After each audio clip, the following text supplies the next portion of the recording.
नमस्कार साथियों, एक बार फिर से स्वागत मीमांसा क्लासेस के ऑनलाइन प्लेटफॉर्म पर आप सभी लोगों का। और आज की जो हमारी क्लास रहने वाली है, आपको जैसा पीछे स्क्रीन पर दिख पा रहा है, आज की हमारी क्लास रहने वाली है संसद और राज्य विधानमंडलों के बारे में।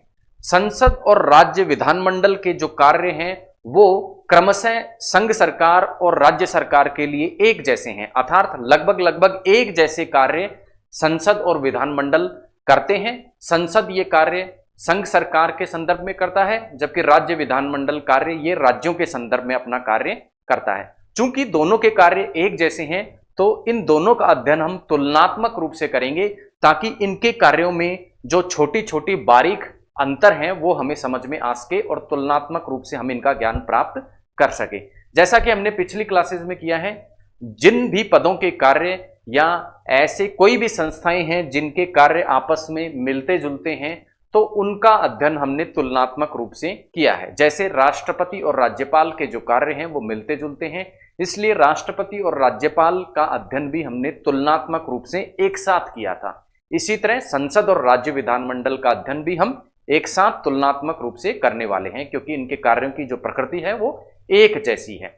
अब संसद और राज्य विधानमंडल अपने आप में एक बहुत बड़ा टॉपिक है। बहुत से संवैधानिक उपबंधों में संसद और राज्य विधानमंडलों के बारे में अलग अलग व्यवस्था की गई है। इसलिए संसद और विधानमंडल का जो टॉपिक है उसे एक क्लास में पढ़ पाना संभव नहीं है। इसी कारण संसद और विधानमंडल के इस टॉपिक को बहुत से पार्ट में बांटा गया है, और आज का जो पार्ट है उसमें हम संसद और विधानमंडलों के गठन के बारे में, उनकी संरचना के बारे में और उनके सदस्यों के निर्वाचन, सदन की अवधि के बारे में बात करने वाले हैं। संसद सदस्यों और विधानमंडल सदस्यों में क्या योग्यता होनी चाहिए उन्हें सांसद या विधानमंडल सदस्य चुने जाने के लिए, और क्या उनकी अयोग्यता होती है, वे शपथ किसके सामने लेते हैं, वो अपना त्यागपत्र किसे देते हैं, इन सभी बिंदुओं के बारे में आज की क्लास में हम चर्चा करने वाले हैं। और ये जो हमारी क्लास है पॉलिटी स्पेशल बैच के अंतर्गत रहने वाली है। जो नए साथी हमसे जुड़े हैं उनको मैं बता दूं कि पॉलिटी स्पेशल बैच नाम से एक प्लेलिस्ट आपको मीमांसा क्लासेस यूट्यूब चैनल पर जब आप जाएंगे तो आपको प्राप्त होगी, और उस पॉलिटी स्पेशल बैच नाम की प्लेलिस्ट में भारतीय संविधान या भारतीय राजव्यवस्था से संबंधित जितने भी टॉपिक्स प्रतियोगी परीक्षाओं में पूछे जाते हैं, विशेष तौर पर सिविल सेवा की परीक्षा में पूछे जाते हैं, उनको फोकस करते हुए एक व्यवस्थित क्रम में भारतीय संविधान के टॉपिक्स को रखा गया है। उनकी क्लासेस आपको उपलब्ध होंगी, और किसी प्रकार का शुल्क किसी भी विद्यार्थी को इसके लिए नहीं देना, पूर्णतः निःशुल्क रूप से ये उनको प्राप्त होने वाली है। विशेषता क्या है कि सारा पाठ्यक्रम आपको एक नियोजित और व्यवस्थित क्रम में यहाँ प्राप्त होने वाला है, जबकि यूट्यूब पर आप देखेंगे तो बिखरी हुई क्लासें आपको प्राप्त होंगी, कोई व्यवस्थित क्रम किसी क्लासेस का आपको नहीं मिलेगा। लेकिन हमारे चैनल पे विशेष रूप से प्रत्येक सब्जेक्ट की एक प्लेलिस्ट बना दी गई है। जैसे साइंस के लिए साइंस स्पेशल बैच नाम से प्लेलिस्ट, पॉलिटी के लिए पॉलिटी स्पेशल बैच, इकोनॉमिक्स के लिए इकोनॉमी स्पेशल बैच। तो हर सब्जेक्ट की प्लेलिस्ट में आपको उससे संबंधित एक से लेके लास्ट तक की पूरे सिलेबस की क्लासें बिल्कुल व्यवस्थित क्रम में उपलब्ध हो जाएंगी। ठीक है, तो इसी कड़ी में आज की क्लास को प्रारंभ करते हैं, और सबसे पहले हम बात करते हैं संसद और राज्य विधानमंडल के बारे में। हमारे संविधान के कौन से भागों में बताया गया है। देखिए, जैसा पिछली क्लासेस में मैंने आपसे बात की थी कि संविधान के किसी भी टॉपिक्स को समझने के लिए, उस पर बेहतर समझ विकसित करने के लिए उसे हमें दो भागों में बांट कर पढ़ना होगा। पहले उससे संबंधित कॉन्सेप्ट को हम समझेंगे, और उसके बाद उससे संबंधित संविधान के अनुच्छेदों की हम बात करेंगे। तो क्लास में सबसे पहले हम समझने वाले हैं कॉन्सेप्ट की संसद और राज्य विधानमंडल किस प्रकार से अपना कार्य करती हैं, क्या क्या उसके प्रावधान हैं। और क्लास का जब अंत होगा, उस अंत में हम देखेंगे कि संवैधानिक उपबंध इस बारे में क्या क्या कहते हैं, अनुच्छेदों में किस प्रकार की बातें, किस किस अनुच्छेद में किस किस बारे में बताया गया है। तो शुरुआत में हम कॉन्सेप्ट की बात करेंगे। कॉन्सेप्ट से जब आप रूबरू हो जाएंगे, उसके बाद में हम संविधान के अनुच्छेदों को रटने की ओर बढ़ेंगे या उन्हें याद करने की ओर बढ़ेंगे। तो आइए क्लास को स्टार्ट करें। संसद के बारे में संविधान के भाग 5 में बात की गई है, जबकि राज्य विधानमंडल के बारे में संविधान के भाग 6 में बात की गई है। जैसा आपको पता है, संसद जो संविधान का भाग 5 है उसमें संघ के बारे में बताया गया है। किसके बारे में बताया गया है? संघ के बारे में बताया गया है। और संघ के बारे में बताने के लिए इस पूरे भाग 5 को 5 चैप्टर्स में डिवाइड किया गया है, 5 अध्यायों में डिवाइड किया गया है, 1 2 3 4 और 5। इसके भाग 2 में, भाग 1 में क्या बताया है, संघ की कार्यपालिका के बारे में बताया गया है, जबकि जो चैप्टर 2 है उसमें संसद के बारे में बताया गया है। इसी प्रकार जो भाग 6 है हमारे संविधान का, उसमें किसके बारे में बताया गया है, राज्य के बारे में बताया गया है। और राज्य के बारे में बताने के लिए इस पूरे भाग 6 को 6 चैप्टर्स में बांटा गया है, 1 2 3 4 5 और 6 चैप्टर्स में बांटा गया है। चैप्टर 1 में राज्य की परिभाषा दी गई है, चैप्टर 2 में किसके बारे में बताया गया है, राज्य की कार्यपालिका के बारे में बताया गया है, जबकि चैप्टर 3 में विधानमंडल के बारे में बताया गया है। तो हम कह सकते हैं कि हमारे संविधान में संसद और विधानमंडल का जो वर्णन किया गया है, तो संसद का तो किसमें किया गया है, भाग 5 के चैप्टर 2 में, जबकि विधानमंडल का भाग 6 के चैप्टर 3 में इसका वर्णन किया गया है। संबंधित अनुच्छेदों की यदि हम बात करें तो संसद के बारे में अनुच्छेद 79 से लेके 122 तक में बताया गया है, जबकि राज्य विधानमंडलों के बारे में अनुच्छेद 168 से लेके 212 में बताया गया है। अब बढ़ते हैं हम संसद और विधानमंडल के गठन की ओर कि किस प्रकार से संसद और विधानमंडल का गठन होता है। संसद और विधानमंडल के गठन की यदि हम बात करें तो संसद 3 लोगों से मिलकर बनी होती है, पहला राष्ट्रपति, दूसरा राज्यसभा और तीसरा लोकसभा। यानी Rajya Sabha plus Lok Sabha plus Rajya Sabha plus Lok Sabha plus president, तीनों मिलकर क्या कहलाते हैं, संसद कहलाते हैं या संसद का गठन करते हैं। जबकि विधानमंडलों की यदि हम बात करें, राज्य के जो विधानमंडल हैं वो उनका गठन किस प्रकार होता है, वे किस किस से मिलकर बने होते हैं, राज्यपाल, राज्य का राज्यपाल, यदि राज्य में विधान परिषद हो तो विधान परिषद और विधानसभा, यदि किसी राज्य में विधान परिषद नहीं है तो राज्यपाल प्लस विधानसभा, इनसे मिलकर क्या बनी होती है, राज्य के विधानमंडल बना होता है।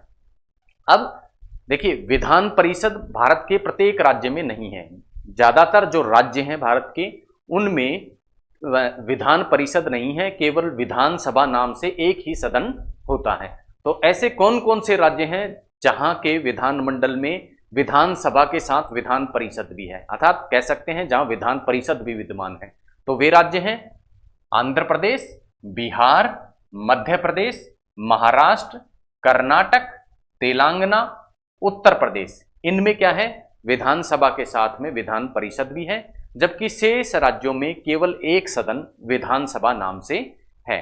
तो ट्रिक यदि हम देखें किसको याद रखने की, ऐसे राज्यों को याद रखने की जिनमें विधानसभा के साथ विधान परिषद भी है, उन राज्यों को याद करने की ट्रिक की यदि हम बात करें तो वो ट्रिक है तू भी मजा कर, तू भी मजा कर। तो टी से बनेगा तेलंगाना, टी से क्या बनेगा, तेलंगाना, यू से बनेगा यूपी, BHI से बनेगा, भी से बनेगा बिहार, MJA, मजा से बनेगा, M से MP, और उसके बाद में ए से बनेगा आंध्र प्रदेश, ए से बनेगा आंध्र प्रदेश, KAR, कर से बनेगा कर्नाटक। तो ये ऐसे स्टेट हैं, ये ऐसे राज्य हैं जहां पर विधानसभा के साथ में क्या है, विधान परिषद भी है। तो ये बात हुई संसद और राज्य विधान मंडलों के गठन के बारे में, और हमने देखा संसद में 2 सदन, जबकि राज्य के विधानमंडलों में 1 सदन भी हो सकता है और कुछ राज्यों में 2 सदन भी हो सकते हैं। अब कई राज्यों में हमने देखा कि विधानमंडल में विधानसभा के साथ में विधान परिषद भी होती है। शुरुआत की यदि हम बात करें तो भारत में जब संविधान लागू हुआ था उस समय कुछ राज्यों में विधान परिषद के साथ, विधानसभा के साथ में विधानसभा के साथ में विधान परिषद की व्यवस्था भी की गई थी, लेकिन समय समय पर कुछ राज्यों में विधान परिषद को समाप्त कर दिया गया और कुछ नए राज्यों में विधान परिषद का निर्माण किया गया। तो संविधान में क्या कोई तरीका बताया गया है कि किस प्रकार से किसी राज्य में विधान परिषद की समाप्ति की जा सकती है, उसका क्या किया जा सकता है, उत्सादन, उत्सादन का तात्पर्य है समाप्ति, और किस प्रकार से किसी राज्य में विधान परिषद का सृजन किया जा सकता है। क्या उपबंध उसके बारे में संविधान में दिए गए हैं? तो जी हाँ, संविधान के में उसके बारे में स्पष्ट रूप से उपबंध दिए गए हैं। और उन उपबंधों के तहत क्या कहा गया है, यदि किसी राज्य को अपने राज्य में विधान परिषद का या तो निर्माण करना है या पहले से विधान परिषद है उसकी समाप्ति करनी है, उसको समाप्त करना है, तो उसके लिए उस राज्य की जो विधानसभा है, उस विधानसभा की जो कुल सीट होती है, कुल संख्या होती है जो एमएलए की, उस संख्या के बहुमत से, और साथ ही साथ बहुमत किसका होना चाहिए, उपस्थित व मत देने वाले जो सदस्य होते हैं उनके 2/3 बहुमत, यानी एक संकल्प पारित किया जाए। किसके द्वारा वो संकल्प पारित किया जाए, राज्य की विधानसभा के द्वारा वो संकल्प पारित किया जाए। किसके बारे में, कि या तो राज्य में विधानसभा का सृजन करना है या उसको समाप्ति करनी है, जो भी करना है उसके बारे में एक संकल्प पारित किया जाए, विधानसभा में वो पारित किया जाए। और किस बहुमत से पारित किया जाए, उपस्थित और मत देने वाले जो सदस्य हैं उनके 2/3, और साथ में कुल संख्या का क्या होना चाहिए, बहुमत भी होना चाहिए। जैसे किसी राज्य के विधानमंडल में 100 सीट है, किसी राज्य के विधानमंडल में 100 सीट हैं, तो इसका तात्पर्य है कितने लोगों का बहुमत होना चाहिए। अब इस 100 सीट में से मान लो 99 लोग क्या है, उपस्थित हैं, 99 लोग उपस्थित हैं किसके लिए, मत देने के लिए। तो न्यूनतम कितने मत चाहिए इस प्रस्ताव को पारित करने के लिए, न्यूनतम 99 का 2/3 यानी 66, कम से कम 66 उपस्थित और मत देने वालों का 2/3 यानी 99 का 2/3 66, और साथ ही साथ दूसरा बहुमत कौन सा चाहिए, कुल संख्या का 50%। तो कुल संख्या कितनी है, 100, इसका 50% कितना होगा, 50। तो ये दोनों बहुमत न्यूनतम जब प्राप्त हो जाएंगे तभी विधानसभा का उत्साधन या सृजन किसी राज्य में किया जा सकता है। और ऐसे संकल्प को पास करने के पश्चात राज्य के विधानमंडल द्वारा किसके पास में भेजा जाएगा, संसद के पास भेजा जाएगा। ऐसा नहीं कि यह प्रस्ताव किसी राज्य ने पास कर दिया, यह संकल्प किसी राज्य ने पास कर दिया अपने विधानसभा में कि हमारे को विधान परिषद बनानी है या इसको समाप्त करना है, तो उनके केवल प्रस्ताव को बहुमत से पास कर देने से ही ये नहीं हो जाएगा। इसके लिए संकल्प पहले कहां जाएगा, संसद के पास में जाएगा, और संसद इस संदर्भ में जब एक्ट बना देगी, विधि बना देगी, उसके पश्चात क्या होगा, किसी भी राज्य में विधान परिषद की या तो समाप्ति या सृजन हो सकता है। तो क्या कैसे हो सकता है, किसी भी राज्य में विधान परिषद का सृजन या उत्साधन संसद की विधि द्वारा हो सकता है। लेकिन संसद ऐसी विधि या एक्ट कब बना सकता है, जब राज्य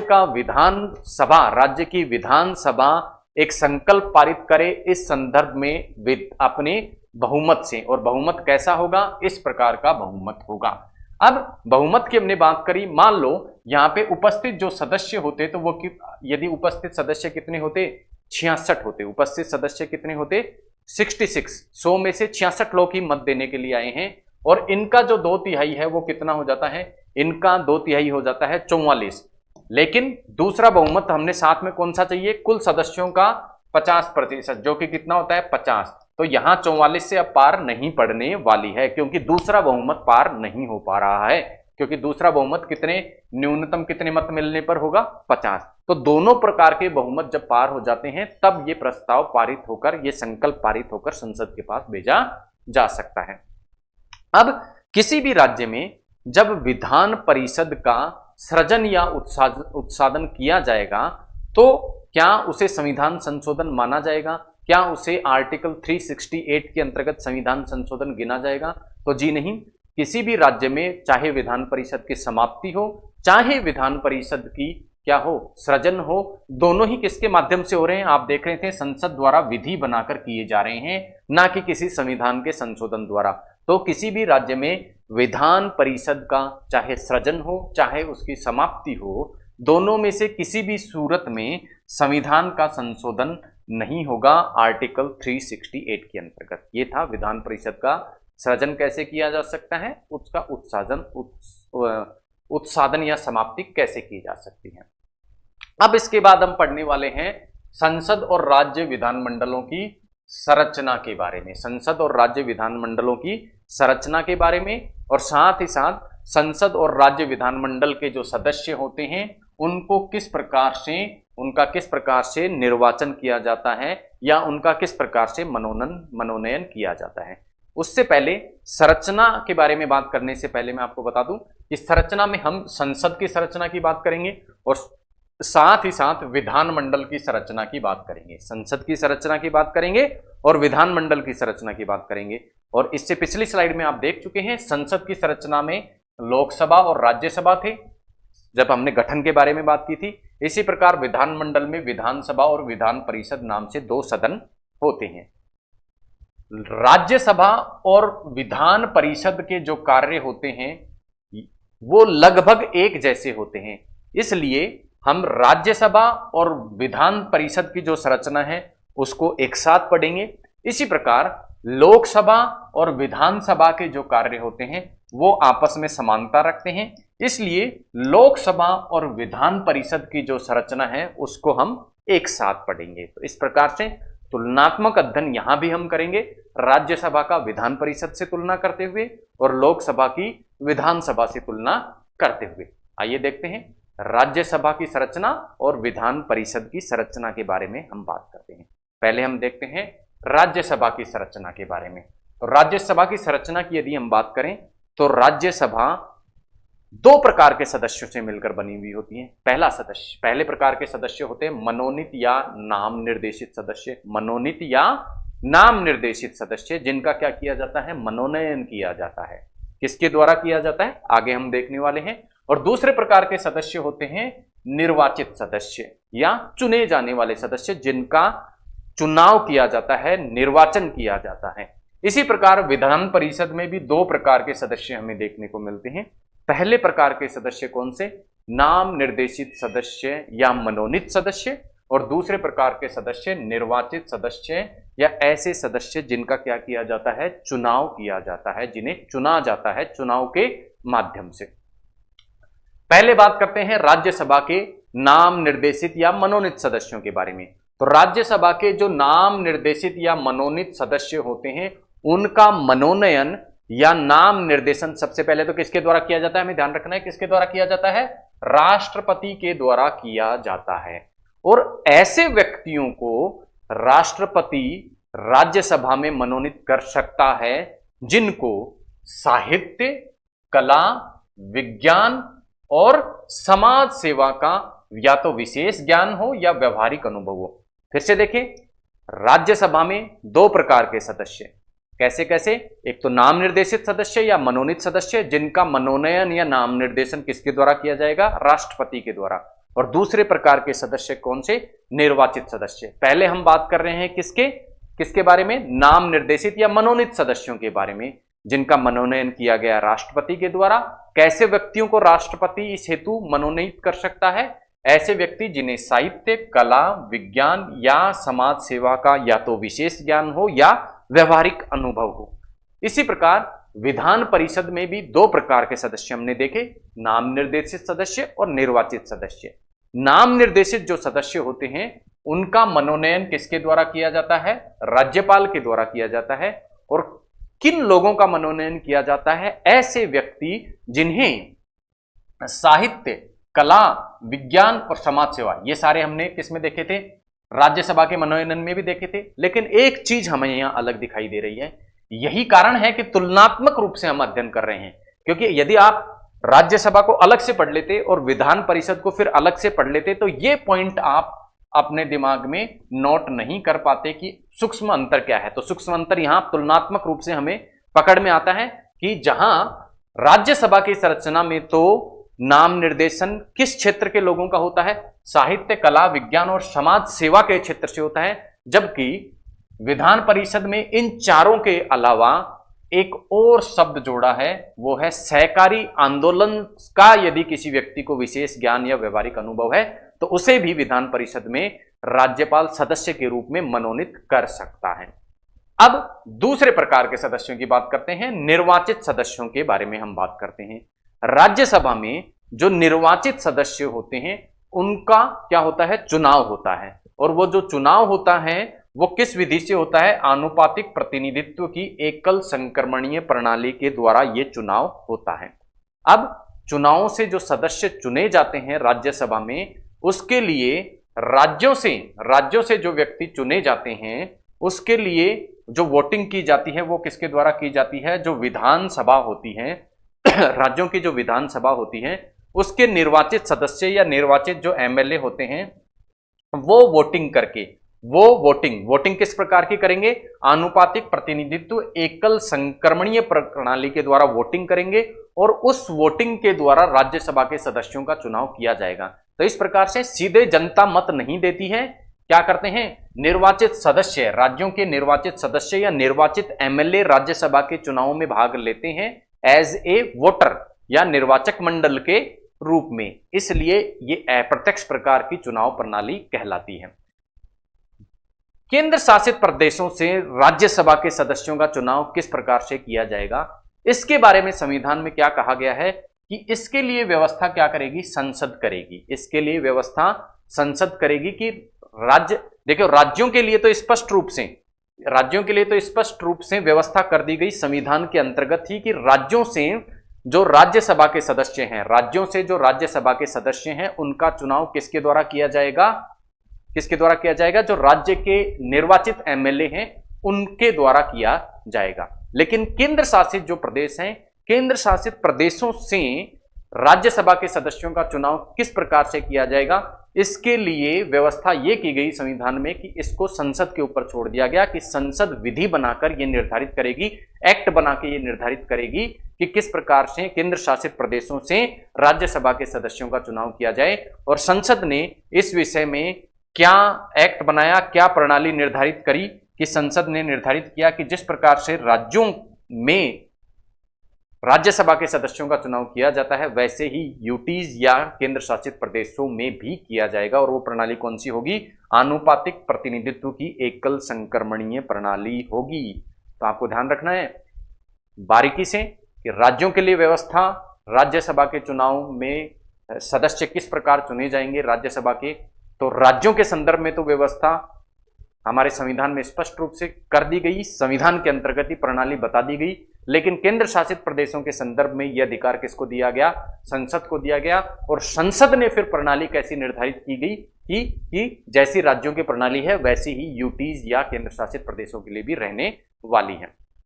अब बात करते हैं विधानसभा के, विधान परिषद के जो निर्वाचित सदस्य हैं उनका निर्वाचन किस प्रकार से होता है। तो देखिए विधान परिषद के जो सदस्य होते हैं उनके निर्वाचन में क्या किया जाता है? 1/3 जो सदस्य होते हैं, 1/3 जो सदस्य होते हैं, कुल विधान परिषद की जितनी सीट होगी उनमें से 1/3 सदस्यों का चुनाव तो किसके द्वारा किया जाएगा?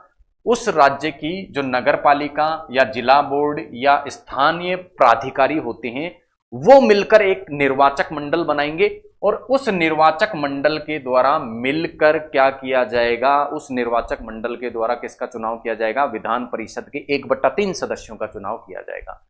बाकी के 1/3 सदस्यों का चुनाव किसके द्वारा किया जाएगा? उस राज्य की जो विधानसभा है उसके जो सदस्य हैं उनके द्वारा। कौन सी प्रणाली से? आनुपातिक प्रतिनिधित्व की एकल संक्रमणीय प्रणाली से किया जाएगा। जबकि 1/12 सदस्यों का चुनाव करने के लिए निर्वाचक मंडल उस राज्य के जो स्नातक होंगे, ग्रेजुएट होंगे, वे लोग होंगे। बाकी के 1/12 जो सदस्य हैं उनका जो चुनाव करा जाएगा वो किसके द्वारा किया जाएगा? ऐसे माध्यमिक शिक्षा के शिक्षक जिन्हें 3 वर्ष का अनुभव है उनसे मिलकर जो निर्वाचक मंडल बनेगा उनके द्वारा किया जाएगा। तो ये थी निर्वाचित सदस्यों को चुनने की विधि राज्यसभा में और विधान परिषद में। अब हम बात करेंगे अधिकतम संख्या के बारे में। क्या किसी प्रकार की अधिकतम संख्या संविधान में निर्धारित की गई है राज्यसभा के बारे में और विधान परिषद की सीटों के बारे में? तो जी हां, बताया गया है हमारे संविधान में राज्यसभा में जो अधिकतम सदस्य हो सकते हैं वो कितने हो सकते हैं। तो स्पष्ट रूप से बताया गया है अधिकतम जो मनोनीत सदस्य हो सकते हैं वो 12 हो सकते हैं, जबकि अधिकतम निर्वाचित जो सदस्य हो सकते हैं वो 238 हो सकते हैं। अब देखिए इस 238 सदस्यों में कितने राज्यों से होंगे और कितने केंद्र शासित प्रदेशों से होंगे ये नहीं बताया गया। अर्थात राज्यसभा में कुल निर्वाचित सदस्य 238 होंगे, लेकिन इनमें से कितने राज्यों से होंगे और कितने केंद्र शासित प्रदेशों से होंगे, इस प्रकार की अलग अलग व्यवस्था नहीं की गई है। और नाम निर्देशित सदस्य अधिकतम कितने होंगे, 12। इसी प्रकार से विधान परिषदों के बारे में भी बताया गया है कि विधान परिषद की जो अधिकतम सीटों की संख्या होगी वो कितनी होगी, उस राज्य की जो विधानसभा है उसमें जो कुल सीट है या उसकी जो कुल सदस्य संख्या है उसका 1/3 होगी। अर्थात यदि 99 किसी सीट किसी राज्य की विधानसभा में है तो वहां की विधान परिषद में उसकी 1/3 अर्थात 33 सीट होंगी। न्यूनतम सीटों के बारे में यदि हम बात करें तो राज्यसभा में न्यूनतम सीटें कितनी होगी, इस बारे में किसी प्रकार का उपबंध हमारे संविधान में नहीं है, लेकिन विधान परिषद के मामले में ऐसा उपबंध संविधान में किया गया है और बताया गया है कि विधान परिषद में न्यूनतम जो सीट होंगी वो 40 होंगी। तो हम कह सकते हैं संविधान में राज्यसभा की अधिकतम सीटों के बारे में तो बताया गया है, लेकिन न्यूनतम सीटों के बारे में नहीं बताया गया, जबकि विधान परिषद की अधिकतम सीटों की संख्या के बारे में भी बताया गया है और न्यूनतम सीटों की संख्या के बारे में भी बताया गया है। ये थी राज्यसभा और विधान परिषद के जो संरचना होती है उसके बारे में बात कि किन किन सदस्यों से मिलकर, किन किन प्रकार के सदस्यों से मिलकर राज्यसभा और विधान परिषद बनी होती है। अब हम बात करेंगे जो दूसरे सदन है संसद के और विधानमंडल के, कौन से, लोकसभा और विधानसभा, उनकी संरचना किस प्रकार की होगी, किस प्रकार के उनमें सदस्य होंगे और सदस्यों के निर्वाचन की प्रणाली क्या होगी। तो लोकसभा और विधानसभा की संरचना के बारे में बात करेंगे और उनमें सदस्यों की निर्वाचन प्रणाली के बारे में हम बात करेंगे। तो देखिए, लोकसभा में केवल निर्वाचित सदस्य होते हैं, इसी प्रकार विधानसभा में भी केवल निर्वाचित सदस्य होंगे। अब तुरंत ये बात सुनते ही आपके मन में एक प्रश्न उठा होगा कि हमने तो पुस्तकों में पढ़ा है कि लोकसभा और विधानसभा में निर्वाचित और मनोनीत दोनों प्रकार के सदस्य होते हैं, लेकिन ये बात अब हो चुकी है पुरानी, क्योंकि वो आपने पुरानी पुस्तकों में पढ़ा है। नवीनतम रूप से स्थिति क्या है कि लोकसभा में केवल निर्वाचित सदस्य होंगे और विधानसभा में भी निर्वाचित सदस्य होंगे। क्यों? क्योंकि हमारे भारत के संविधान में एक संविधान संशोधन किया गया जो 104वां संविधान संशोधन कहलाया। कौन सा संविधान संशोधन था? 104 नंबर का क्या था? संविधान संशोधन। कितने नंबर का संविधान संशोधन? 104 नंबर का संविधान संशोधन। और इस 104वें संविधान संशोधन द्वारा जो लोकसभा और विधानसभा में मनोनीत सदस्यों की व्यवस्था थी उसे समाप्त कर दिया गया है। तो वर्तमान स्थिति क्या है कि लोकसभा और विधानसभा केवल निर्वाचित सदस्यों से मिलकर बनेगी। और मनोनीत सदस्य लोकसभा और विधानसभा में कौन से होते थे? एंग्लो इंडियन होते थे। 104वें संविधान संशोधन से पहले ये व्यवस्था थी कि लोकसभा में 2 एंग्लो इंडियन, लोकसभा में 2 एंग्लो इंडियन और विधानसभा में 1 एंग्लो इंडियन का क्या होता था? मनोनयन होता था। विधानसभा में ये मनोनयन राज्यपाल के द्वारा किया जाता था और लोकसभा में ये राष्ट्रपति के द्वारा किया जाता था, लेकिन अब ये व्यवस्था समाप्त कर दी गई है। अब बात करेंगे निर्वाचन प्रणाली की। किसकी बात करेंगे हम? निर्वाचन प्रणाली की, कि निर्वाचन किस प्रकार से किया जाएगा, लोकसभा के सदस्यों का चुनाव किस प्रकार से किया जाएगा और विधानसभा के जो सदस्य हैं उनके सदस्यों का चुनाव किस प्रकार से किया जाएगा। तो लोकसभा और विधानसभा दोनों के ही सदस्यों का जो चुनाव किया जाएगा वो राज्यों के संदर्भ में, तो राज्यों के संदर्भ में, पहले लोकसभा की यदि हम बात करें तो लोकसभा में लोकसभा की सीटों का जो चुनाव किया जाएगा वो राज्यों के अंतर्गत तो किसके द्वारा किया जाएगा? प्रत्यक्ष निर्वाचन के द्वारा किया जाएगा। ऐसी स्पष्ट रूप से व्याख्या है, ऐसी स्पष्ट रूप से लिखा गया है भारत के संविधान में। लेकिन केंद्र शासित जो प्रदेश हैं जिन्हें यूटी शॉर्ट में कहा जाता है, यूनियन टेरिटरीज, वहां पर लोकसभा के सदस्यों का चुनाव किस प्रकार से किया जाएगा, इसके बारे में क्या कहा गया है कि इसके लिए निर्धारण किसके द्वारा किया जाएगा? संसद के द्वारा किया जाएगा। और संसद ने इसके लिए क्या निर्धारित किया है? संसद ने निर्धारित किया है कि लोकसभा के जो सदस्यों का चुनाव केंद्र शासित प्रदेशों से किया जाएगा वो भी राज्यों की तरह प्रत्यक्ष निर्वाचन के द्वारा ही किया जाएगा। विधानसभा में सदस्यों का चुनाव के निर्वाचन प्रणाली की यदि हम बात करें तो विधानसभा के सदस्य प्रत्यक्ष मतदान के द्वारा, यानी जो वयस्क मताधिकार है, प्रत्यक्ष रूप से जनता वोटिंग करती है और उसके द्वारा सदस्यों का चुनाव किया जाता है। तो हम कह सकते हैं लोकसभा और विधानसभा दोनों में ही सदस्यों का चुनाव प्रत्यक्ष निर्वाचन की वयस्क मताधिकार प्रणाली से किया जाता है। बात करें अधिकतम संख्या की, तो अधिकतम संख्या जो बताई गई है लोकसभा की वो राज्यों के लिए अलग बताई गई है और इसके लिए केंद्र शासित प्रदेशों के लिए अलग बताई गई है। जबकि पिछली स्लाइड में हमने देखा था और ये जाना था कि राज्यसभा के संदर्भ में जो कुल सदस्य संख्या है वो राज्य और केंद्र शासित प्रदेशों के लिए कंबाइंडली संयुक्त रूप से 238 बताई गई है, अलग अलग नहीं बताई गई। जबकि लोकसभा के मामले में अलग अलग राज्यों के लिए अधिकतम संख्या सीटों की कितनी होगी वो अलग बताई गई है और यूटी या केंद्र शासित प्रदेशों के लिए अलग बताई गई और कहा गया है कि राज्यों में जो लोकसभा की जो कुल सीटें होंगी वो मिलाकर कितनी होंगी 530 अधिकतम, और केंद्र शासित प्रदेश सभी केंद्र शासित प्रदेशों में अधिकतम जो लोकसभा की सीटें होंगी कुल मिलाकर वो कितनी होंगी 20 होंगी। जबकि विधानसभाओं के बारे में स्पष्ट रूप से कहा गया है कि किसी भी राज्य की विधान परिषद में सदस्यों की अधिकतम संख्या या सीटों की अधिकतम संख्या कितनी होगी 500 से अधिक नहीं होगी।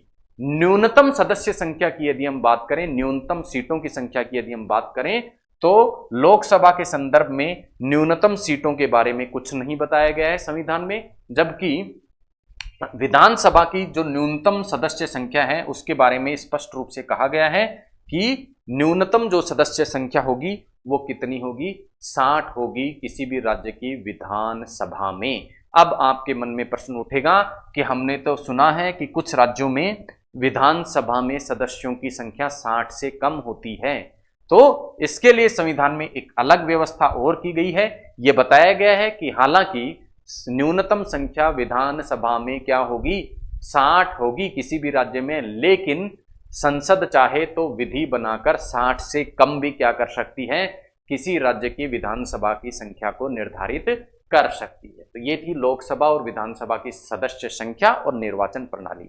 और इसमें हमने देखा कि विधानसभा की अधिकतम और इसी प्रकार लोकसभा और राज्यसभा की अधिकतम सीटों की संख्या निर्धारित की गई है संविधान के अंतर्गत।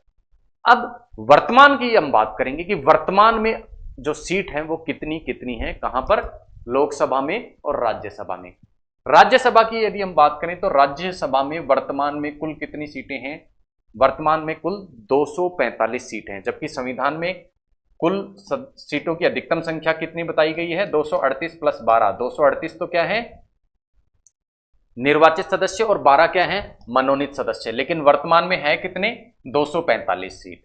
जबकि लोकसभा की कुल सीटों की यदि हम बात करें तो वर्तमान में लोकसभा की कुल सीटें जो हैं वो कितनी निर्धारित की गई है 545 हैं वर्तमान में, जबकि संविधान में क्या बताया गया है कि कुल अधिकतम सीटें कितनी हो सकती हैं 530 तो राज्यों से प्लस 20 केंद्र शासित प्रदेशों से, यानी कितनी हो सकती है 550। यानी संविधान में जो अधिकतम संख्या निर्धारित की गई है उससे 5-5 सीट की संख्या अभी भी लोकसभा और राज्यसभा में क्या है कम है।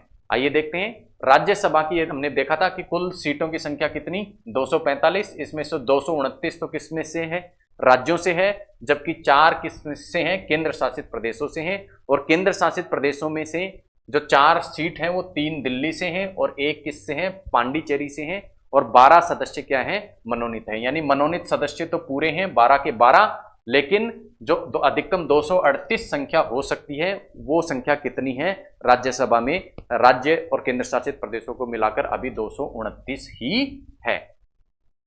लोकसभा के सदस्यों की हम बात सदस्य संख्या की हम बात करें तो राज्यों से सदस्य संख्या कितनी है 530, और यूनियन टेरिटरीज या केंद्र शासित प्रदेशों से सदस्य संख्या वर्तमान में कितनी है 13, जबकि अधिकतम कितनी हो सकती है 20 हो सकती है। इन 13 सीटों में से 7 सीट हैं दिल्ली से और बाकी के जितने भी केंद्र शासित प्रदेश हैं उनसे एक सीट लोकसभा की हमें देखने को मिलती है, और 2 मनोनीत जो आंग्ल भारतीय सदस्य हैं उनकी व्यवस्था को अब क्या कर दिया गया है 104वें संविधान संशोधन के द्वारा समाप्त कर दिया गया है। तो ये थी लोकसभा और राज्यसभा में वर्तमान में सीटों की संख्या। अब हमने देखा था कि राज्यसभा लोकसभा और इसी प्रकार विधान परिषद और विधानमंडल में सदस्यों का जो निर्वाचन प्रणाली किस प्रकार की होती है उसके बारे में हम पिछली स्लाइड में बात कर चुके हैं। अब संसद के सदस्य अर्थात एमपी, संसद के सदस्य अर्थात एमपी, और विधानमंडल के सदस्य अर्थात एमएलए। एमपी और एमएलए का जब चुनाव होता है, उस चुनाव के संबंध में यदि कोई विवाद उत्पन्न होता है, प्रश्न उत्पन्न होता है, तो इसका जो निर्णय है वो किस प्रकार से किया जाएगा, या इस सदस्यों के चुनाव से संबंधित जो चुनाव विवाद हैं उनको हैंडल किस प्रकार से किया जाएगा, तो उसके लिए हमारे संविधान में किसको अधिकृत किया गया है? संसद को अधिकृत किया गया है कि संसद ये कार्य क्या करेगी? एक्ट बनाकर करेगी। क्या करके करेगी? एक्ट बना के करेगी। और इस संदर्भ में संसद ने जो एक्ट बनाया है वो है जनप्रतिनिधि कानून या जनप्रतिनिधि अधिनियम 1951, जिसे representative of people act RPA act 1951 के नाम से भी जाना जाता है, जिसमें एमपी और एमएलए के जो सदस्य, एमपी और एमएलए जो हैं उनके चुनाव और उनके चुनाव विवादों के बारे में बताया गया है। और इसी रिप्रेजेंटेटिव ऑफ पीपल एक्ट 1951 में ये कहा गया है, यदि एमपी और एमएलए के चुनाव से संबंधित कोई विवाद उत्पन्न होता है तो वो विवाद पहले कहाँ जाएगा? हाईकोर्ट में जाएगा। उसके संदर्भ में पहले कहाँ जाएगा वो विवाद? हाईकोर्ट में जाएगा। हाईकोर्ट अर्थात उच्च न्यायालय में जाएगा, और उच्च न्यायालय के निर्णय के विरुद्ध अपील करके सुप्रीम कोर्ट में जाया जा सकता है। ऐसी व्यवस्था चुनाव विवादों के संदर्भ में, एमपी और एमएलए के चुनाव विवादों के संदर्भ में हमारे संविधान में की गई है। क्या कहा गया है? इस विवाद के लिए जो प्रावधान करने होंगे वो संसद करेगी। संसद कानून बना के करेगी। तो संसद ने कानून बना दिया। कौन सा कानून बनाया?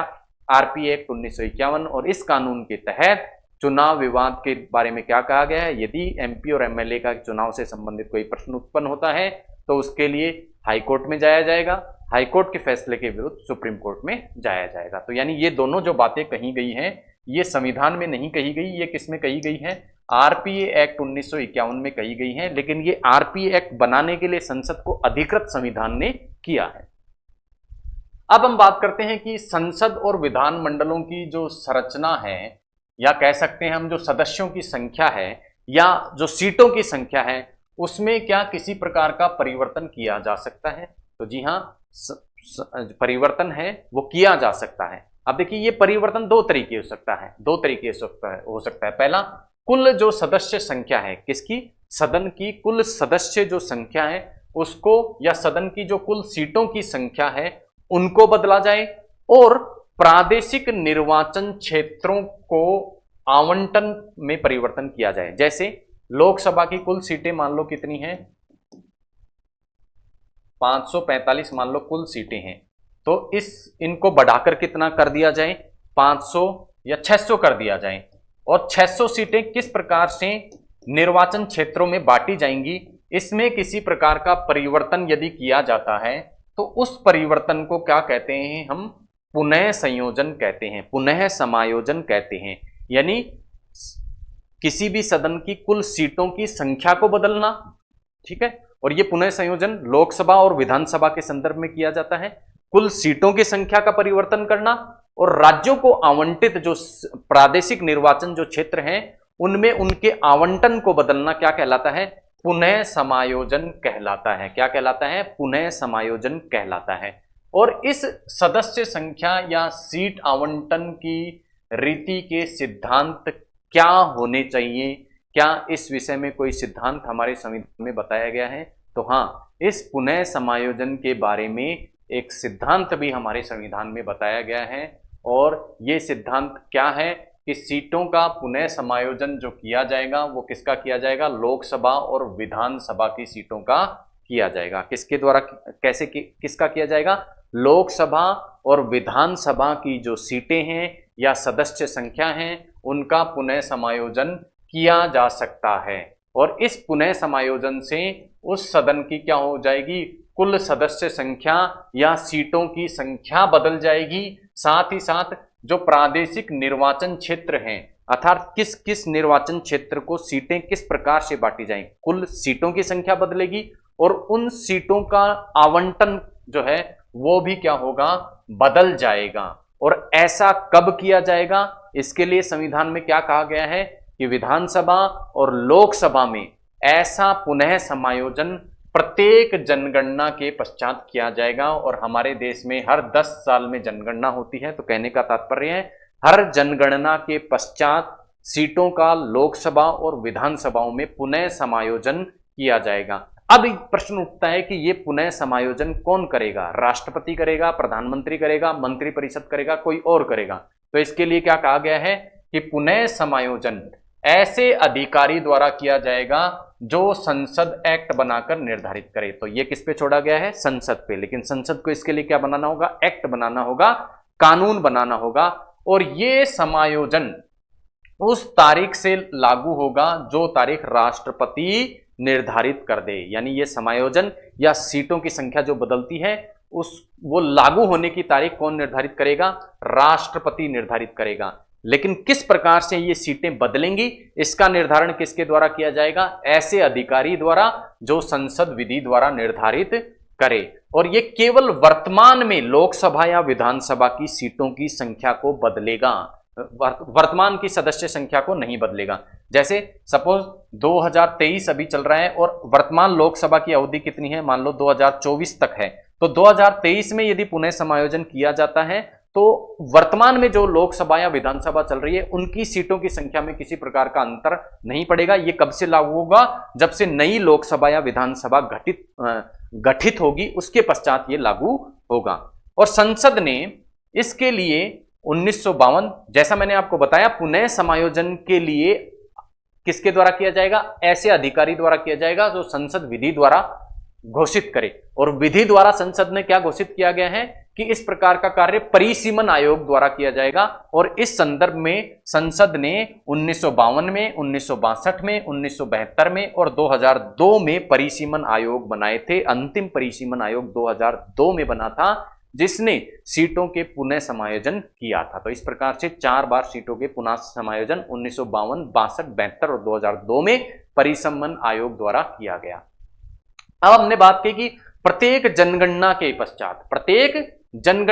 पश्चात जनसंख्या के आधार पर, प्रत्येक जनगणना के पश्चात उस जनगणना में जो जनसंख्या है भारत की, उसके आधार पर सीटों की पुनः समायोजन किया जाएगा। तो ये जनगणना में जनसंख्या जो है वो जनसंख्या कब की ली जाए, कब की जनसंख्या को सीटों के पुनः समायोजन का आधार बनाया जाए, यानी राज्य की या भारत की कौन से वर्ष की जनगणना को पुनः समायोजन का आधार बनाया जाए। इसके लिए 2 संविधान संशोधन हमें देखने होंगे। सबसे पहला 84वां संविधान संशोधन जो क्या कहता है कि राज्य को जो आवंटित सीटें होंगी, किसकी? लोकसभा की। राज्यों को जो आवंटित सीटें होंगी वो कौन सी जनसंख्या के अनुसार होंगी? 1971 की जनसंख्या के अनुसार होंगी। कब तक के लिए? 2026 तक के लिए। यानी 2026 तक के लिए राज्यों को जो लोकसभा की सीटें आवंटित कर दी गई हैं उनका आधार क्या होगा? 1971 होगा। और यह कब तक होगा? 2026 तक। इसमें किसी प्रकार का परिवर्तन नहीं किया जाएगा। लेकिन 87वें संविधान संशोधन द्वारा व्यवस्था को बदला गया और कहा गया राज्यों के लिए लोकसभा की जो सीटें हैं उनके जो आधार होगा आवंटन का वो 2001 की जनसंख्या होगा। और कब तक के लिए ही होगा? 2026 तक के लिए ऐसी व्यवस्था कर दी गई। तो समायोजन के संदर्भ में ये 2 महत्वपूर्ण संविधान संशोधन थे। अब संसद में राज्य और केंद्र शासित प्रदेशों को स्थानों का जो आवंटन है उसका सिद्धांत क्या हो, उसकी रीति क्या हो, इसके बारे में हम बात करते हैं। सबसे पहले हम बात करेंगे राज्यसभा में कि राज्यसभा में राज्यों और केंद्र शासित प्रदेशों की सीट कितनी कितनी हो, इसके लिए 4थी अनुसूची में उपबंध किए गए हैं। 4थी अनुसूची में बताया गया है। विधान परिषद पर यह चीज लागू नहीं होती है, विधान परिषद पर यह लागू नहीं होता है। बात करें लोकसभा में तो लोकसभा की सीटों का आवंटन राज्य और केंद्र शासित प्रदेशों को किस प्रकार से किया जाए, इसके लिए क्या कोई सिद्धांत का पालन करना होगा?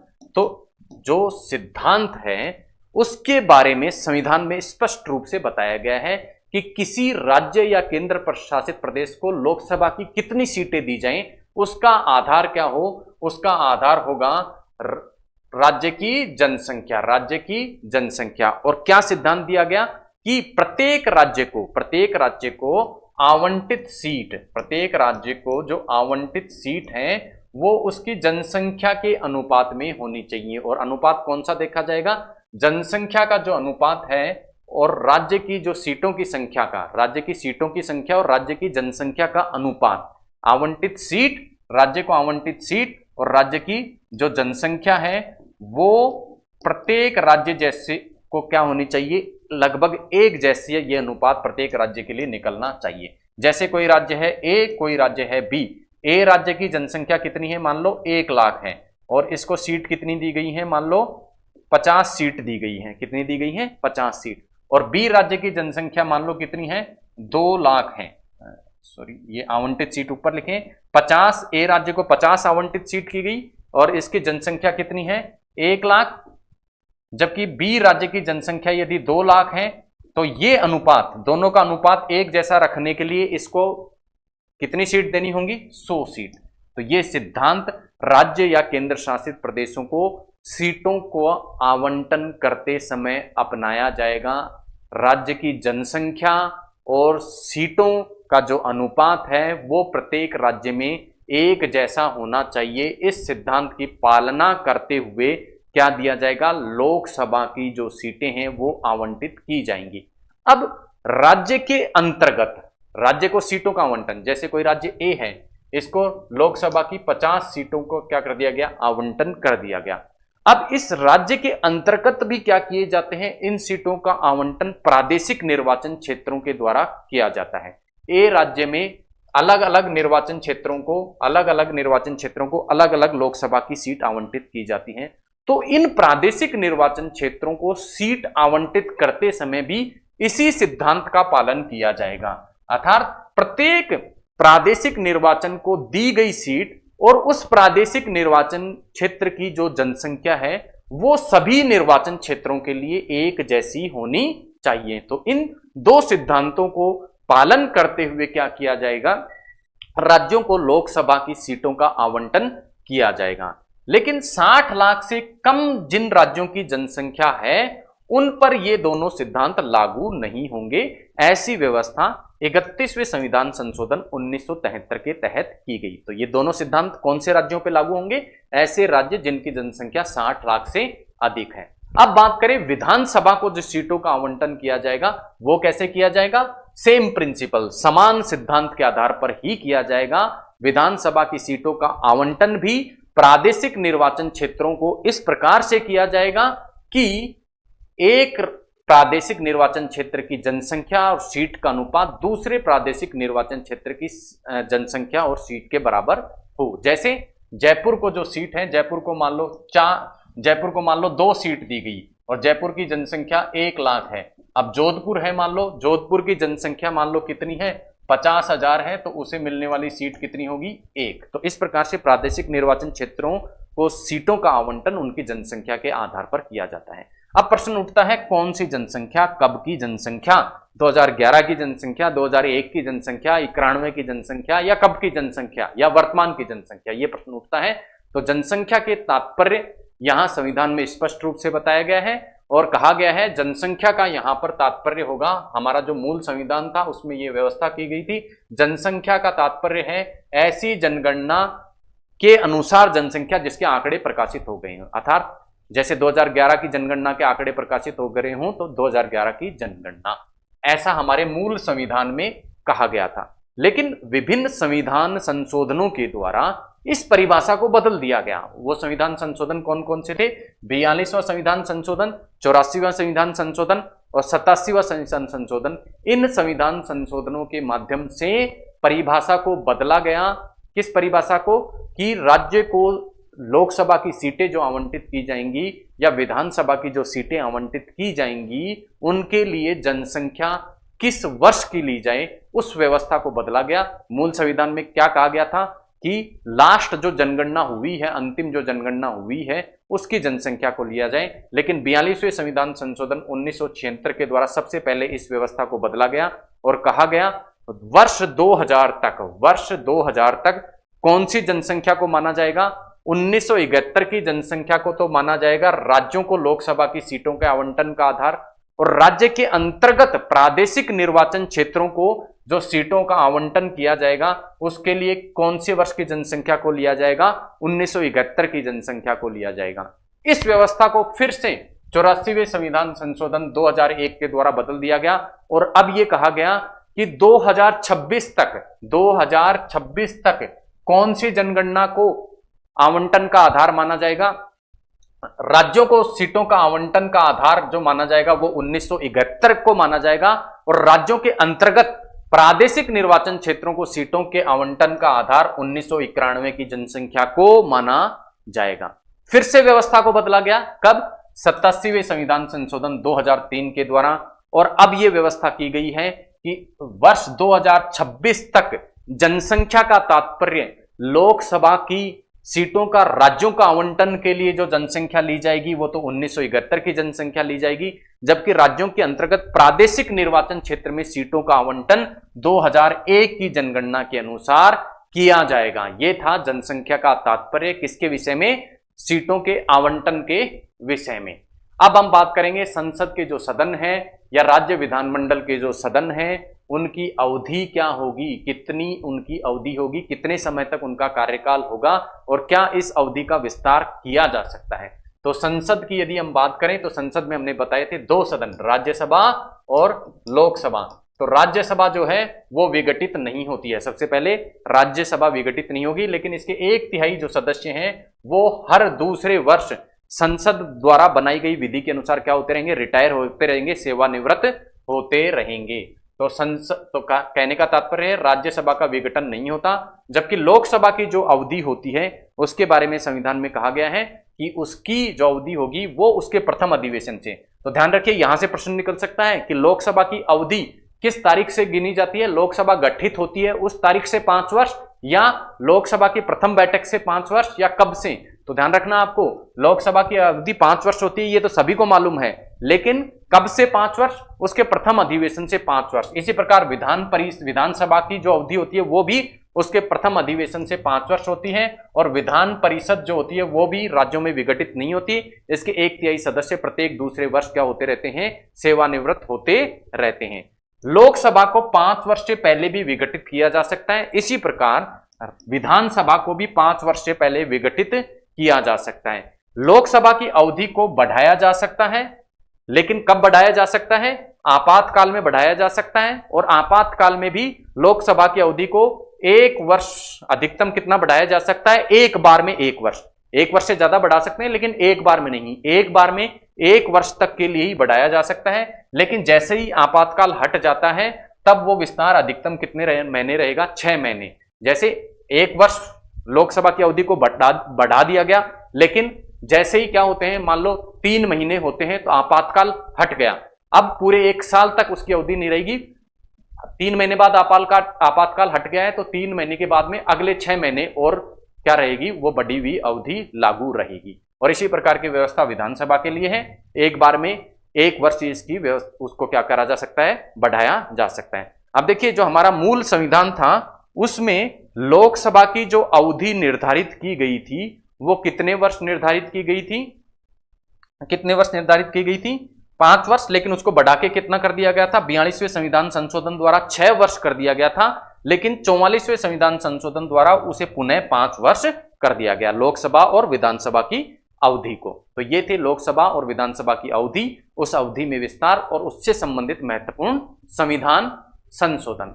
अब हम बात करेंगे संसद और विधानमंडल के जो सदस्य हैं उनकी अहर्ता या योग्यताओं के बारे में और अयोग्यताओं के बारे में, कि किस आधारों पे तो कोई व्यक्ति संसद या विधानमंडल का सदस्य होने के योग्य होगा और किन आधारों पर वो योग्य नहीं होगा। संसद की यदि हम बात करें तो संसद का सदस्य यानी एमपी बनने के लिए किसी भी व्यक्ति को सबसे पहले भारत का नागरिक होना चाहिए। दूसरा, उसे 3री अनुसूची के अनुसार शपथ लेनी होगी और उस पर हस्ताक्षर करने होंगे। आयु उसकी कितनी होनी चाहिए? राज्यसभा का सदस्य बनने के लिए तो उसकी आयु कितनी होनी चाहिए? 30 वर्ष, और लोकसभा के लिए 25 वर्ष। इसके अतिरिक्त संसद विधि बनाकर या एक्ट बनाकर कोई अन्य योग्यता भी निर्धारित कर सकती है। किसके लिए? एमपी के लिए। इसी प्रकार विधानमंडल के सदस्य चुना जाने के लिए या एमएलए चुना जाने के लिए क्या योग्यताएं हैं? पहला, उसे भारत का नागरिक होना चाहिए। दूसरा, उसे तीसरी अनुसूची के अनुसार शपथ लेनी होगी। और तीसरा, यदि विधान परिषद का सदस्य चुना जाना है तो उसकी कम से कम उम्र 30 वर्ष होनी चाहिए। विधानसभा का सदस्य चुना जाना है तो उसे 25 वर्ष की आयु का कम से कम होना चाहिए। इसके अतिरिक्त संसद विधि बनाकर, यहां देखना है विधानमंडल नहीं, इसके लिए विधि कौन बनाएगा? संसद विधि बनाकर या एक्ट बनाकर कोई और योग्यता भी लागू इस संदर्भ में कर सकती है। और संसद ने इसके लिए विधि बनाई। कौन सी विधि बनाई? Representation of people act, RPA act बनाया। और इस आरपीए एक्ट के द्वारा भी कुछ योग्यताएं निर्धारित की कि किसी भी व्यक्ति को एमपी या एमएलए चुने जाने के लिए क्या योग्यता उसकी होनी चाहिए। तो योग्यता को दो भागों में हम देखेंगे। पहला भाग कौन सा? जो संविधान में बताया गया है। और दूसरा भाग कौन सा? जो आरपीए एक्ट में बताया गया है। आरपीए एक्ट में क्या योग्यताएं बताई गई हैं कि सबसे पहली चीज, किसी व्यक्ति को एमपी या एमएलए चुने जाने के लिए किसी ना किसी क्षेत्र का मतदाता होना चाहिए, यानी पंजीकृत मतदाता वो किसी ना किसी निर्वाचन क्षेत्र का होना चाहिए। और यदि एससी और एसटी के लिए आरक्षित सीट पर यदि किसी व्यक्ति को एमपी और एमएलए चुना जाना है तो वो एससी और एसटी कैटेगरी से संबंधित होना चाहिए। ये दो योग्यताएं किसमें निर्धारित की गई हैं? आरपीए एक्ट में निर्धारित की गई हैं। और ये चार योग्यताएं किसमें निर्धारित की गई हैं? भारत के संविधान में एमपी और एमएलए के संदर्भ में निर्धारित की गई है। अब हम बात करते हैं संसद और विधानमंडल सदस्य अर्थात एमपी और एमएलए के संदर्भ में क्या क्या निर्हरताएं या अयोग्यताएं हमारे संविधान में बताई गई हैं। तो हमारे संविधान में स्पष्ट रूप से बताया गया है कि यदि किसी व्यक्ति को एमपी या एमएलए चुना जाना है तो उसमें क्या क्या अयोग्यताएं या निर्हरताएं नहीं होनी चाहिए। सबसे पहले, वो भारत सरकार या राज्य सरकार के अधीन किसी लाभ के पद पर कार्यरत नहीं होना चाहिए। और लाभ का पद क्या होता है, इसका निर्धारण किसके द्वारा किया जाएगा? संसद सदस्यों के लिए तो संसद के द्वारा, और एमएलए के लिए विधानमंडल ये निर्धारित करेगा कि लाभ का पद क्या है। और ये स्पष्ट रूप से संविधान में बताया गया है कि संघ सरकार या राज्य सरकार में यदि कोई व्यक्ति मंत्री के पद पर है तो उसे लाभ का पद नहीं माना जाएगा। किस संदर्भ में? इस संदर्भ में। इसके अतिरिक्त सक्षम न्यायालय द्वारा घोषित जो विकृत चित्त है, पागल घोषित यदि किसी व्यक्ति को कर दिया गया है तो वो क्या नहीं रहेगा? एमपी या एमएलए रहने लायक नहीं रहेगा, वो निर्धारित हो जाएगा। इसी प्रकार कोई व्यक्ति दिवालिया है या भारत का नागरिक नहीं है या उसने विदेशी नागरिकता स्वीकार कर ली है या विदेशी राज्य के प्रति निष्ठा उसने स्वीकार कर ली है या 10वीं अनुसूची के अनुसार व्यक्ति निर्धारित क्या है। अब ये 10वीं अनुसूची के अनुसार निर्धारित क्या है उसे हम अगली स्लाइड में देखने वाले हैं। इसके अलावा संसद द्वारा विधि बनाकर कोई अन्य अयोग्यताएं भी निर्धारित की जा सकती हैं। तो ये सारी की सारी अयोग्यता या निर्भरता तो किस में निर्धारित की गई? संविधान में ही निर्धारित कर दी गई। जबकि कुछ अयोग्यता निर्धारित करने के लिए संसद को अधिकार दे दिया गया। और क्या अधिकार दिया गया? कि संसद विधि बनाकर या कानून बनाकर कुछ अयोग्यताएं निर्धारित कर सकता है कि एमपी और एमएलए चुना जाने के लिए क्या अयोग्यताएं किसी व्यक्ति पर लागू होंगे। और संसद ने इन निर्भरताओं या इन अयोग्यताओं को निर्धारित करने के लिए कानून बनाया। वो कानून था आरपीए एक्ट 1951। और इसमें बताया कि कौन कौन सी अयोग्यताएं ऐसी होंगी जो किसी व्यक्ति को एमपी और एमएलए ना रहने देंगी। वह योग्यताएं कौन कौन सी हैं? कोई व्यक्ति चुनाव भ्रष्टाचार या चुनाव अपराध में दोषी हो, किसी ऐसे अपराध का दोषी हो जिसकी सजा 2 वर्ष या उससे अधिक हो। यह बहुत ही चर्चा में रहा था ये प्रावधान अभी, क्योंकि राहुल गांधी की जो सदस्यता है वो इसी आधार पर रद्द की गई थी गुजरात के एक कोर्ट के द्वारा। इसी प्रकार यदि किसी एमपी या एमएलए ने अपने चुनाव के खर्च का ब्यौरा निर्धारित समय में चुनाव आयोग को ना दिया हो, सरकारी ठेके या सेवा में अपने हितों को कोई एमपी एमएलए साधता हो, या ऐसी किसी कंपनी में पद किसी एमपी एमएलए ने रखा है, एमपी एमएलए है या कोई व्यक्ति एमपी एमएलए बनना चाहता है, वो सरकारी हिस्सेदारी वाली कंपनी में 25% से अधिक का शेयर रखता हो तो वो भी अयोग्य हो जाएगा। इसी प्रकार अयोग्यता या भ्रष्टाचार के कारण सरकारी सेवा से किसी व्यक्ति को बर्खास्त किया गया है, रिश्वत लेने का कोई व्यक्ति दोषी है, शत्रुता बढ़ाने का कोई व्यक्ति दोषी है, तो वो भी एमपी एमएलए के पद के लिए अयोग्य घोषित किया जाएगा।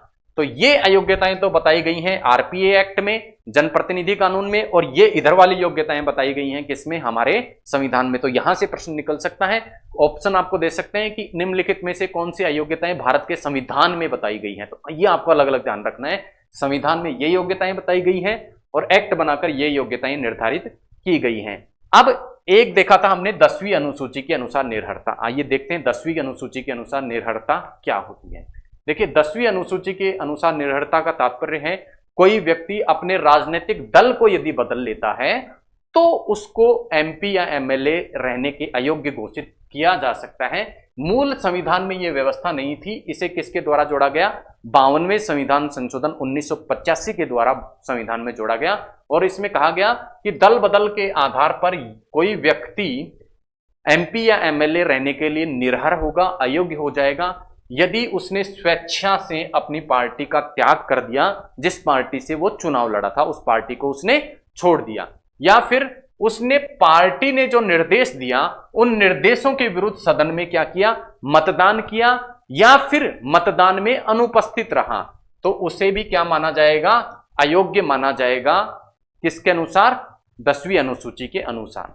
यदि कोई निर्दलीय प्रत्याशी है, निर्दलीय प्रत्याशी एमएलए या एमपी चुना जाने के पश्चात कोई पार्टी ज्वाइन कर लेता है तो उसे भी क्या माना जाएगा? निर्हरित माना जाएगा। इसी प्रकार यदि कोई मनोनीत सदस्य, जैसा हमने देखा मनोनीत सदस्य होते हैं राज्यसभा में और विधान परिषद में, तो मनोनीत सदस्य यदि अपने मनोनयन के 6 माह के पश्चात कोई पार्टी ज्वाइन कर लेता है, 6 माह के अंतर्गत यदि पार्टी ज्वाइन करता है तो अयोग्य नहीं होगा। 6 माह के पश्चात यदि किसी राजनीतिक दल को ज्वाइन कर लेता है तो वो भी क्या हो जाएगा? अयोग्य हो जाएगा। अब कुछ स्थितियां ऐसी हैं तब 10वीं अनुसूची के जो ये अयोग्यताएं हैं वो किसी व्यक्ति पर लागू नहीं होंगी। ऐसी कौन कौन सी स्थितियां हैं? सबसे पहले यदि एक राजनीतिक दल का अन्य राजनीतिक दल में विलय हो जाता है, यानी 2 राजनीतिक दल आपस में अपना विलय कर लेते हैं, तो उस स्थिति में दोनों ही दलों के जो एमपी और एमएलए हैं वो अयोग्य नहीं होंगे। दूसरा, यदि एक राजनीतिक दल का विलय दूसरे राजनीतिक दल में 2/3 सदस्यों द्वारा स्वीकृत कर लिया जाए, तब ना तो पहले वाले दल में रहने वाले सदस्य ना ही दूसरे दल में जाने वाले सदस्य क्या होंगे? अयोग्य होंगे। ठीक है, दोनों ही क्या नहीं होंगे? अयोग्य नहीं होंगे।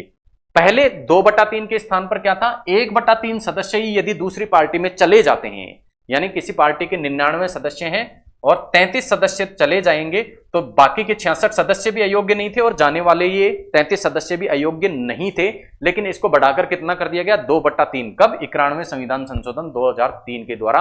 अब यदि 99 किसी राजनीतिक दल के सदस्य हैं और उनमें से 66 सदस्य दूसरी पार्टी में चले जाते हैं तो दूसरी पार्टी में जाने वाले इन 66 सदस्यों के भी अयोग्य नहीं होंगे और बाकी के बचे हुए 33 सदस्य भी अयोग्य नहीं होंगे। तो ये था 10वीं अनुसूची के उपबंध किन किन परिस्थितियों में किसी व्यक्तियों पर एमपी और एमएलए पर लागू नहीं होते हैं, इसके बारे में प्रावधान।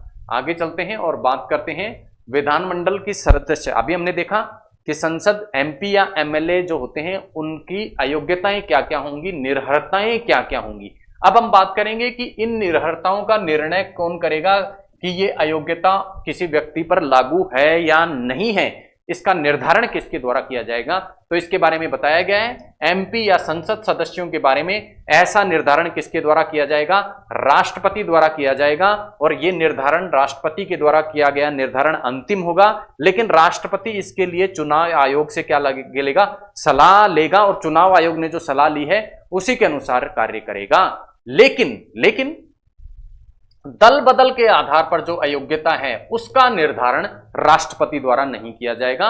उसका निर्धारण किसके द्वारा किया जाएगा? उसका निर्धारण किसके द्वारा किया जाएगा? उस सदन के अध्यक्ष के द्वारा किया जाएगा। लोकसभा सदस्य का मामला है तो लोकसभा के अध्यक्ष के द्वारा, राज्यसभा के सदस्य का मामला है तो राज्यसभा के अध्यक्ष द्वारा, विधानसभा या विधान परिषद के सदस्य का मामला है तो किसके द्वारा? उनके अध्यक्षों के द्वारा किया जाएगा। लेकिन इसकी क्या की जा सकती है? न्यायिक समीक्षा की जा सकती है। ऐसा कियोतो होलोहन-वाद में कहा गया। तो दल बदल के आधार पर अयोग्यता का निर्धारण किसके द्वारा किया जाएगा?